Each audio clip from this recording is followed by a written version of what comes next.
வணக்கம் நேயர்களே, கடவுள் அருள் டிவி நேயருக்கு லட்சுமி நாராயண அன்பு வணக்கங்கள். இப்போ நம்ம பார்க்க போகிறது வார ராசி பலன் 15ஆம் தேதியிலேருந்து 21ஆம் தேதி வரை இப்படி இருக்க போது தான் பார்க்க போகிறோம். எப்போதும் சொல்கிறதான் லக்னத்துக்கு பாருங்கள். சந்திரனுக்கு அதாவது ராசிக்கு பார்ப்பதை விட லக்னத்துக்கு பார்க்க ரொம்ப பர்ஃபெக்டாக இருக்கும். உதாரணமாக ஒரு மகர லக்னம் விருச்சிக ராசினா நீங்கள் வந்து விருச்சிக ராசிக்கான பலன்களை பார்க்குறதை விட மகர ராசிக்கான பலன்களை பார்க்கும்போது ரொம்ப பர்ஃபெக்டாக இருக்கும். ஃபஸ்ட்டு வந்து பொது பலன்கள் வரும். அதுக்கப்புறம் பார்த்திங்கன்னா உங்களுக்கு தசா புத்தி பலன் வரும். உங்களுக்கு என்ன தசா புத்தி அந்தரங்கள் நடக்குதோ அதை மிங்கிள் பண்ணி பார்க்கும்போது அது ரொம்ப பர்ஃபெக்டாக இருக்கும். இந்த வீடியோட எண்டில் டிப் ஆஃப் த வீக் இருக்குது, மறக்காமல் பாருங்கள். துலாம் ராசி. துலாம் ராசிக்கு வந்து உங்களோட ராசி அதிபதி சுக்கிரன் வந்து பார்த்திங்கன்னா உங்களுக்கு வந்து 10ல் இருக்கார். 10ல் இருந்து அவர் சனியுடைய சாரத்தில் போகும்போது என்ன மாதிரி விஷயங்கள் நடக்கும் அப்படின்னும்போது குழந்தைகள் விஷயங்கள். குழந்தைகள் சம்மந்தமான விஷயங்கள் ஆக்கப்பூர்வமாகவும் குழந்தைகளோட வேலை சம்மந்தமான விஷயங்கள் ரொம்ப சிறப்பாக இருக்கும். மற்றபடி வந்து பார்த்திங்கன்னா ஏதாச்சும் கடன் கேட்டிருந்தீங்கன்னா அந்த கடனில் வந்து கொஞ்சம் இழுபறி இருக்கிறதுக்கான வாய்ப்புகள் கொஞ்சம் பார்த்து இது பண்ணிக்கணும். ஓகேங்களா? தொழில் ரீதியான விஷயங்கள் ரொம்ப கவனமாக இருக்க வேண்டிய ஒரு காலகட்டங்கள். அதுதான். மற்றபடி வந்து பார்த்திங்கன்னா உங்களது 2ஆம் அதிபதியான செவ்வாய், 2 மற்றும் 7ஆம் அதிபதியான செவ்வாய் வந்து இப்போ வந்து ஒரு 8ல் இருக்கும்போது கணவன் மனைவியினோடையும் குடும்பத்திலையும் வந்து சின்ன சின்ன குழப்பங்கள் வர்றதுக்கான வாய்ப்புகள் இருக்கனால ரொம்ப கவனமாக இருக்க வேண்டிய ஒரு காலகட்டங்கள். கொஞ்சம் பார்த்து நடந்துக்கணும். 3ஆம் அதிபதியான குரு, 3 மற்றும் 6ஆம் அதிபதியான குரு வந்து 8ல் இருக்கார். இந்த 8ல் இருந்தாலே வந்து என்ன சிக்கல்னா நிறைய பிரச்சனைகள் வரும். என்னென்னா ஏதாச்சும் கம்யூனிகேஷன்ஸ் கொடுத்துருவோம், யாரோ ஏதோ சொல்லிட்டான்னு சொல்லிட்டு மூலையில் போட்டுக்கிட்டு ஒலட்டிக்கிட்டு இருக்கிறது, இந்த மாதிரி ஒரு எமோஷன்ஸை கொடுத்துரும். அது மட்டும் இல்லாமல் வேலையில் வந்து கொஞ்சம் மாற்றங்கள் வரும். அந்த மாற்றங்களால் ஒரு எமோஷன்ஸ் வருது, ஒரு டென்ஷன் வருது, ஒரு கடன் சம்மந்தமான விஷயங்கள் ஒரு டென்ஷன் வரதெல்லாம் வந்து தவிர்க்க முடியாது. அதனால் கொஞ்சம் கவனமாக இருக்கணும். இது மேஜராக வந்து இந்த குரு தசா புத்தி அந்தரம் நடக்கிறவங்க தான் நடக்குமோ ஒழிய மற்றபடி இது வந்து எல்லாரும் உடனே ஐயோ அப்படின்னு பயப்பட வேணாம். சென்ட்ரலாக இந்த காலகட்டத்தில் அந்த மாதிரி விஷயங்கள் நடக்கிறதுக்கான ரொம்ப கவனமாக இருக்கணும். அது மட்டும் இல்லாமல் தொழில் ரீதியான விஷயங்களில் ஒரு பெரிய ப்ராஜெக்ட் சைன் பண்ணுறதுக்கு முன்னாடி 1க்கு 10 வாட்டி யோசித்து பண்ணுறது ரொம்ப நல்லது. 4ஆம் அதிபதி 5ல். 4ஆம் அதிபதி 5ல் இருக்கும்பொழுது எந்த மாதிரி விஷயங்கள் பண்ணால் நல்லாயிருக்கும். 4ஆம் அதிபதி 5ல் இருக்கும்போது அதுவும் சனி வந்து உங்களுக்கு வந்து இப்போ குருவுடைய சாரத்தில் போகும்போது கொஞ்சம் எமோஷன்ஸ் இருக்கும். தாயாருக்கும் உங்களுக்கும் வந்து ஒரு சின்ன சின்ன எமோஷன்ஸ் வர்றதுக்கான வாய்ப்புகள் இருக்குது. குழந்தைகள் விஷயங்களும் ஒரு பிடிவாதங்கள் ஒரு எமோஷன்ஸ் வர்றதுக்கான ரொம்ப கவனமாக இருக்க வேண்டிய காலகட்டங்கள். கொஞ்சம் பார்த்து நடந்துங்க. என்னடா அது ஒரே நெகட்டிவாக அந்த நட்சத்திர சாரநாதன் சொல்லுவோம். ஸ்டார் லார்ட் வந்து 8ல் இருக்கும்போது கண்டிப்பாக வந்து ஒரு எமோஷன்ஸை கண்டிப்பாக கொடுத்துரும். அதனால் அது இருந்தாலும் சனி வக்கரமாக இருக்குன்னா கொஞ்சம் ஒரு சம் பர்சன்டேஜ் வந்து கம்மியாகும் மொழியே, மற்றபடி கொஞ்சம் ஜாக்கிரதையாக இருக்கணும். 6ஆம் அதிபதியான குரு வந்து 8ல் இருக்கும். வேலை விஷயங்களில் ரொம்ப கவனம் தேவை. வேலையில் வந்து ரொம்ப கவனமாக இருங்க. அது மட்டும் இல்லாமல் தொழில் ரீதியான விஷயங்களில் கடன்கள் கொடுக்கல் வாங்கல், தொழிலாளர்கள் உங்கள் கீழே வேலை பார்க்குறதுனால ரொம்ப கவனமாக இருக்கக்கூடிய ஒரு காலகட்டங்கள். வேலை செய்பவர்களும் கொஞ்சம் சேஃப்டி மெஷர்ஸ்லாம் பர்ஃபெக்டாக எடுத்துக்கோங்க.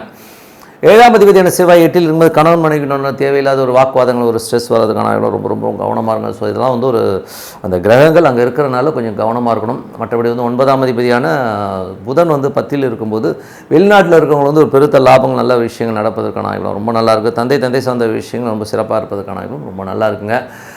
மற்றபடி வந்து 10ஆம் அதிபதியான சந்திரன் வந்து பார்த்திங்கன்னா உங்களுக்கு வந்து நல்ல ஒரு வருமானங்கள் நல்ல விஷயங்கள் நடக்கும். உங்களுக்கு முயற்சியில் பெரிய வெற்றிகள் வருவதற்கான ரொம்ப நல்லா இருக்குது. இது சந்திர தசாபுத்தி அந்தரம் நடக்கணும் மட்டும் பர்ஃபெக்டாக இருக்கும்.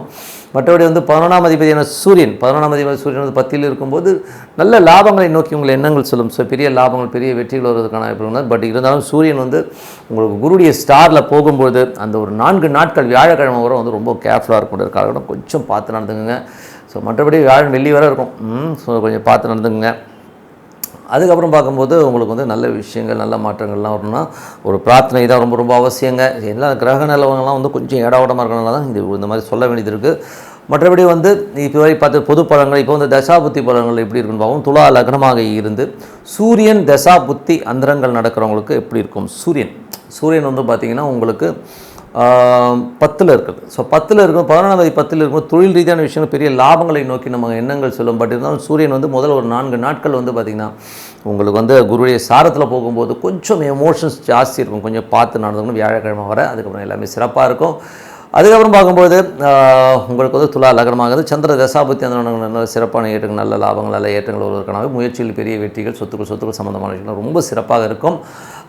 துலா லக்னமாக இருந்து செவ்வாய் தசாபுத்தி அந்தரங்கள் நடக்கிறவங்க செவ்வாய் வந்து பார்த்திங்கன்னா 8ல் இருக்கும். ரொம்ப கவனமாக இருக்கும். கணவன் மனைவிக்கு தேவையில்லாத குழப்பங்கள் வீடு சம்மந்தமான விஷயம் குடும்பங்களெல்லாம் வந்து தேவையில்லாத வாக்குவாதங்கள் வர்றதுக்கான வாய்ப்பு ரொம்ப கேர்ஃபுல்லாக இருக்க வேண்டிய ஒரு காலகட்டங்கள் பார்த்து நடந்துக்கணும். தொழில் செய்பவர்களும் கொஞ்சம் கவனமாக இருக்கணும். துலா லக்னமாக இருந்து ராகு தசாபுத்தி அந்த 6ஆம் இடத்துல இருக்கிற ராகு வந்து பார்த்திங்கன்னா திசை நடக்கும்போது என்ன மாதிரி விஷயம், ராகு வந்து உங்களுக்கு ஒரு சனியுடைய திசையில் இருக்கும்போது வேலையில் நிறைய ஒரு ஹார்ட் ஒர்க்கிங், கொஞ்சம் அதீதமான வேலை பலுக்களை கொடுக்கறதுக்கான வாய்ப்புகளை நிறைய கொடுத்துருங்க. பட் இருந்தாலும் ராகு வந்து குழந்தைகள் விஷயங்கள் வந்து ஏதாச்சும் வந்து ஒரு விஷயங்கள்லாம் வந்து ஆக்கப்பூர்வமாக இருக்கும், அதெல்லாம் ஒன்றும் ப்ராப்ளம். பட் இருந்தாலும் வேலையில் மட்டும் கொஞ்சம் கடன் சம்மந்தமான விஷயங்களில் கடன் அடைவதற்கான வாய்ப்புகள் நிறைய இருக்குங்க. ஸோ அதெல்லாமே ரொம்ப நல்ல விஷயம்.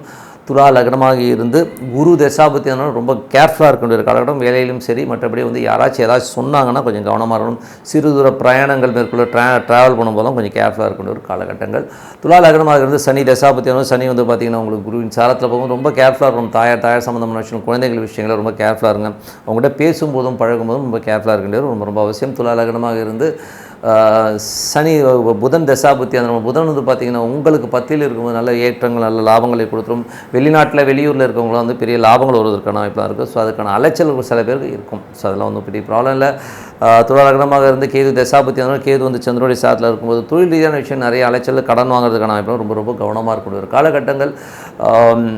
துலா லக்னமாக இருந்து சுக்கிர தசாபத்தி சுக்கிரன் வந்து பார்த்திங்கன்னா 10ல் இருக்கும்போது 8ஆம் அதிபதி 10ல் தொழில் ரீதியான விஷயம் ரொம்ப ரொம்ப கவனமாக இருக்கணும்.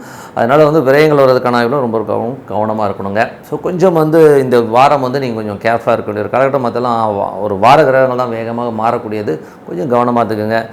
என்னை பொறுத்தவரை நல்ல ஒரு பிரார்த்தனை, மனதார இறைவனை பிரார்த்தனை பண்ணும்போது அற்புதமான நல்ல ஒரு லெவலில் செட்டில் ஆகிறதுக்கான ரொம்ப சிறப்பாக இருக்கும். Tip of the week. So tip of the வீக்கில் வந்து கர்மா பூம்ராங்கிறத பற்றி தான் சொல்ல போகிறோம். ஸோ ஒரு கர்மா வந்து எப்படி பூம்ராங்காக வந்து திருப்பி வருதுங்கிறதை நம்ம பார்ப்போம். ஸோ உதாரணத்துக்கு சொல்ல போனோம்னா ஒரு ஃபஸ்ட் இன்சிடெண்ட் எங்களோட வம்சாவளியில் எங்கள் தந்தை சார்ந்த வம்சாவளியில் பார்த்திங்கன்னா அது வழியாக வந்து அந்த கர்மா வந்து தொடர்ந்து வர்றதை நான் பார்க்க முடியுதுங்க. ஸோ உதாரணம் சொல்ல போனால் எங்கள் அப்பாவோடைய தங்கை, ஸோ அவங்க வந்து கொஞ்சம் வந்து கால் ஊனமுற்றவர்கள். ஸோ அதே மாதிரி என்னுடைய தங்கை ஒரு ஊனமுற்றவர்கள். ஸோ அந்த மாதிரி வழியாக சில கர்மாக்கள் தொடர்ந்து வருதுங்க. ஸோ இது ஏன் வருது, எதுக்கு வருதுன்னா நம்ம செய்கின்ற ஒரு சில விஷயங்கள், நம்ம புத்திசாலியை நம்ம வந்து அவனை அடக்கி மிதித்து எதாவது பண்ணிடலான்னு சொல்லிட்டு எவனோ ஒருத்தன் தாத்தா முப்பாட்டம் பண்ணதுக்கு நம்ம அவஸ்தைப்பட்டு தான் இருக்கிறோம்.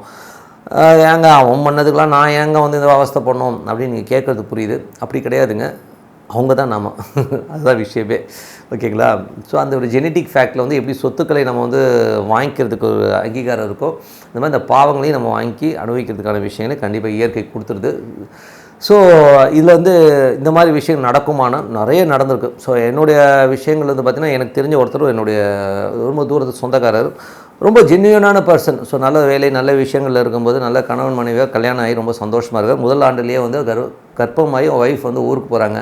ஸோ ஊருக்கு போகும்போது இங்கே வயசான அம்மாவை பார்த்துக்க முடியல அப்படிங்கிற ஒரு காலகட்டத்தில் வந்து என்ன பண்ணுறாருன்னா, ஒரு வீட்டுக்கு வந்து வெறும் சமையலாக்கிட்டு க்ளீன் பண்ணிட்டு போகிறது ஒரு பொண்ணு வராங்க. ஸோ அது என்ன ஆகிடுதுன்னா ஒரு கொஞ்சம் அஃபேர் ஆகி அவங்க வந்து கன்சீவ் ஆகிற மாதிரி ஒரு சூழ்நிலை வருது. முதல் குழந்தையை பெற்றுட்டு வர அந்த பெண்மணிக்கு வந்து இங்கே புருஷன் வந்து இந்த மாதிரி ஒரு அஃபேரில் இருக்கிறத பார்த்து ரொம்ப ஷாக் ஆகிட்டாங்க. அதுக்கப்புறம் பஞ்சாயத்து பண்ணி அந்த பொண்ணு கர்ப்பமாக இருக்க பொண்ணை வந்து ஏதோ பணம் காசு கொடுத்து அனுப்பிச்சி விட்டாங்க. அது ஒரு பெரிய ஒரு சிக்கலாயிடுச்சு. அந்த பொண்ணு அழுதுகிட்டே போச்சு, இவர் என்ன ஆசை வார்த்தை காட்டி மோசம் பண்ணாருன்னு தெரியல. ஸோ அந்த மாதிரி விஷயங்கள் நடந்து ஒரு இதெல்லாம் வந்து 1970s நடந்ததுன்னு வச்சுக்கோமே, இந்த காலகட்டத்தில் 1970s. ஸோ அந்த மாதிரி இருக்கும்பொழுது அதுக்கப்புறம் இந்த முதல் குழந்தைக்கு அப்புறம் அவருக்கு வந்து இந்த இன்சிடெண்ட்டுக்கு அப்புறம் ஒரு குழந்தை பிறகுது. ஸோ அந்த குழந்தை வளருதுங்க. ஸோ வளர பார்த்திங்கன்னா அதனால் வர ஒரு பிரச்சனைகள் வந்து அவரால் ஃபேஸ் பண்ணவே முடியல. அதுக்கப்புறமா 3வது கூட ஒரு குழந்தை இருக்குது. முதல் குழந்தையும் 3வது குழந்தையும் நல்லா செட்ரேட்டாகவும் ரொம்ப சூப்பராகவும் இருக்கிற பட்சத்தில் இந்த 2வது குழந்தையோட டார்ச்சர்ஸ் தாங்கவே முடியாது. அது வந்து நிறைய பிரச்சனைகளே அவர் வந்து வாழ்க்கையில் கொண்டாந்து வெளியில் தலை கொட்ட முடியாத அளவுக்கு பிரச்சனைகள் கொண்டு வந்து வருதுங்க. தேவையில்லாத சவாசங்கள், தேவையில்லாத விஷயங்களை போய் மாட்டிக்கிறது, இந்த மாதிரி விஷயங்கள்லாம் போய் ஒரு லெவலில் வந்து அந்த குழந்தை வந்து போய் ஜெயிலில் போய் இருக்கிற மாதிரி சூழ்நிலையும் ஏற்பட்டுருதுங்க. ஸோ அது வந்து என்ன சொல்கிறது, அது ஜெயிலில் வந்து ஒரு ஸ்லேட் பிடிச்சி நிற்கிற மாதிரி ஒரு சுச்சுவேஷனை கண்டிப்பாக ஏற்படுத்திடுது. ஸோ அதுக்கப்புறம் அந்த குழந்தையோட அவர் ரொம்ப தலை குனிஞ்சு அவர் ரொம்ப இதை பண்ண. ஸோ ஒரு கர்மாங்கிறது பாருங்கள், அந்த இன்சிடென்ட் நடந்ததுக்கப்புறம் தான் அந்த குழந்தை பிறந்தது. அதுக்கப்புறம் அவர் கிட்டத்தட்ட ஒரு 40 ஆண்டுகள் கிட்டத்தட்ட அந்த குழந்தைக்கு வந்து ஒரு 35-40 வயசு ஆகிற வரை அவர் வந்து அவ்வளோ கஷ்டப்பட்டார். கிட்டத்தட்ட வந்து லைஃப் டைமில் மற்ற 2 குழந்தைகளால் அவர் கஷ்டமே படலை. ஆனால் அந்த ஒரு சின்ன துரோகம், சின்ன விஷயம் எவ்வளோ தூரம் வந்து அவரை வாட்டி வதைச்சதுன்னும் போது ரொம்ப கஷ்டமான விஷயம். அதனால் வந்து நம்ம இதில் என்ன தெரிஞ்சுக்கிறோம்னா, ஒரு விஷயம் ஒரு கர்மா பண்ண போகிறோம், நம்ம ஒருத்தருக்கு துரோகம் பண்ண போகிறோம்னா ரொம்ப யோசிங்க. ஒரு உயிரை அடிக்கிறதுனா கூட ரொம்ப யோசிச்சு பண்ணுங்கள். ஏன்னா வந்து நம்ம புத்திசாலித்தனமாக ஏமாற்றிட்டோம், இன்றைக்கி இவனை ஏமாற்றிட்டேன், எனக்கு காசு வந்துருச்சுன்னு சொல்லி நிறைய பேர் திரியிறாங்க. அப்படி கிடையாதுங்க. இதோடைய பேக்ராஃப்டில் வந்து அடுத்தது உங்களுக்கு கர்மா வந்து பூம்ராங்காக வந்து அப்படியே வந்து உட்காரும். எப்படி உட்காருன்னா உங்கள் பிள்ளையா வந்து உட்காரும், இல்லை உங்கள் பேரனாக உட்காரும். நீங்கள் கஷ்டப்படும் போது அது கஷ்டமாகவே தெரியாது, ஓகேங்களா? ஆனால் உங்கள் குழந்தைகள் சம்மந்தமான விஷயங்கள் கஷ்டப்படும் போது கண்டிப்பாக கண்ணுந்து ரத்தம் வரும். ஸோ அதனால் யாருக்கும் துரோகம் செய்யாதீங்க, கர்மாவில் பூம்ராங். கடவுள் அருள் டிவியை பார்த்தமைக்க நன்றிகள். மேலும் இது போன்ற தகவல்களை தெரிந்து கொள்ள கடவுள் அருள் டிவியை சப்ஸ்கிரைப் செய்யுங்கள். மறக்காமல் பெல் ஐக்கானை கிளிக் செய்யுங்கள்.